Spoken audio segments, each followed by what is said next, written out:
Okay, so we're ready now for the last type of analyses that we've learned in this class, and that is the regression analysis. And when we look at these questions, the reason that we know that we're doing a regression is because we're no longer asking questions that ask about comparing means between different groups.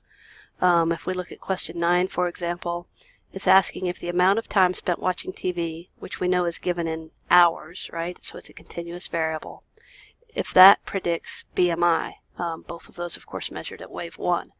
And so, we're not asking if there are differences in BMI as a function of sex or differences in BMI as a function of some categorical variable that tells us about amount of time spent watching TV. We're asking about, in this case, whether the continuous variable of hours of TV watched per week predicts BMI. And then these next two questions are similar, so all of these three questions are really asking if these various sedentary activities, television watching, video game playing, or playing games on the computer, if these various sedentary activities predict BMI. Okay, so when we want to do that in our SPSS program, we're going to go to Analyze, but now we're going to a different spot that we haven't been to yet, which is Regression. And you'll notice that there are numerous different types of regression. The one that we learned how to do in class is a linear regression, and that's what we're going to stick with here. But it's possible that in your career you might need to use some of these other forms of regression, which are for curvilinear types of regressions, sometimes using regressions to predict binary outcomes, which are called binary logistic regressions. A lot of those are used for epidemiological type of research. But again, for the one that we're doing here, we're just doing linear regression, so that's where you'll click. And our dependent variable again is BMI at wave 1, which is all the way down at the bottom of our variables because we calculated that variable, so we'll put that in here. And then our independent variable, or our predictor in this first case, is TV at wave 1, which is again back up here at the top somewhere. So here we go. Here's TV at wave 1, so I put that in here. All right. There's not really many options over here that are very useful to us. The only one that I might click is under Statistics to click R-squared change, which tells us the percent of variance that's explained if it's a significant relationship. So I'll click Continue here. I'll click OK. And that runs our analysis. This again just sort of repeats what we know, so we put in TV watching as the predictor. This kind of gives us a summary, which is actually going to be repeated here. The only time this would look different is if you were using multiple predictors, which again we haven't learned how to do in this class. So let's come here to the source table, which looks how you're used to seeing it. And you can see it's very much like what we've done by hand in class. You get the degrees of freedom from the numerator, the degrees of freedom regression, the degrees of freedom for the denominator, or the degrees of freedom residual. You get an F value, and you get a significance level. And you guys by now should be well used to knowing that when the p-value in that significance column is less than 0.05, that means you have a significant prediction equation. And so the reason that I asked for the R-squared was so that we could get a sense of what percent of the variance is explained. And so that is provided right there under R-squared. So it's a very small percentage of the variance that is explained. But again, because of this large sample size, it's still significant. All right, so the last, okay, let me go over here and we'll write out what we know thus far. Okay, so I've gone ahead and written in the sentence that would express our answer to this question, which is that the hours spent watching TV at wave 1 significantly predicts BMI at wave 1, F with 1 and, I've got the wrong number there, 6276 degrees of freedom equals 28.98, p less than 0.01. And then really for regression, you should also add in what the R-squared value was. So R-squared is 0.005. Superscript that.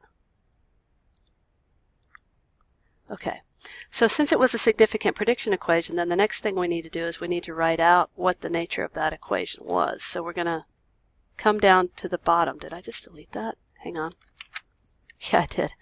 Okay, so we're going to come down to the bottom and we're going to look under the unstandardized coefficients. Right? I'm going to change that text color so you can see it. Okay, we're going to look under unstandardized coefficients, and we're going to report that value for the constant and that value for the coefficient for the TV hours watched. So we're going to write that in over here in terms of the prediction equation. So that prediction equation is that the predicted value of BMI, which we would call y hat, that's hard to find that symbol in Microsoft Word, but the predicted value of BMI would be equal to 0.02, that's the coefficient value that you're going to put in front of TV, or hours per week of TV watched, plus 22.156. So what's cool about this is that this means that if you knew that somebody watched 10 hours per week, if that was their value for TV, then you would know that their predicted BMI would equal 0.02 times 10 plus 22.156. So you would actually be able to calculate what their BMI would be based upon their hours of TV.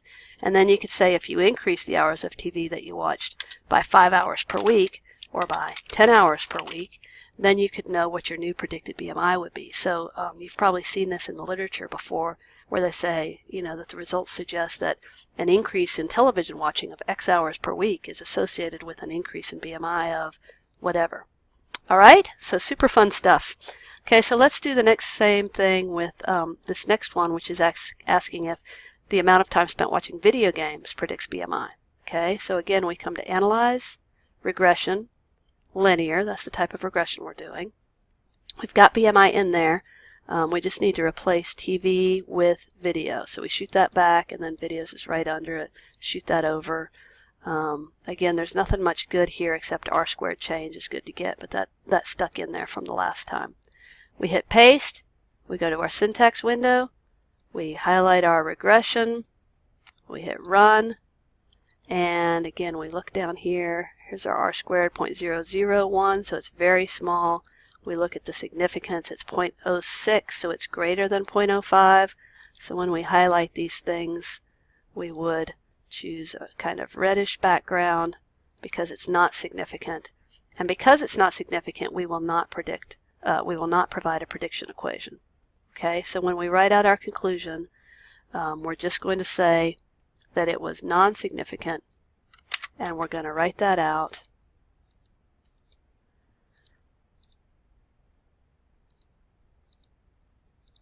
And we can see that, I don't know why it does that. We can see that hours spent playing video games at wave 1 does not significantly predict BMI at wave 1, and then we put in the values that we got from the source table, and P is greater than 0.05. So because of that, there's no prediction equation.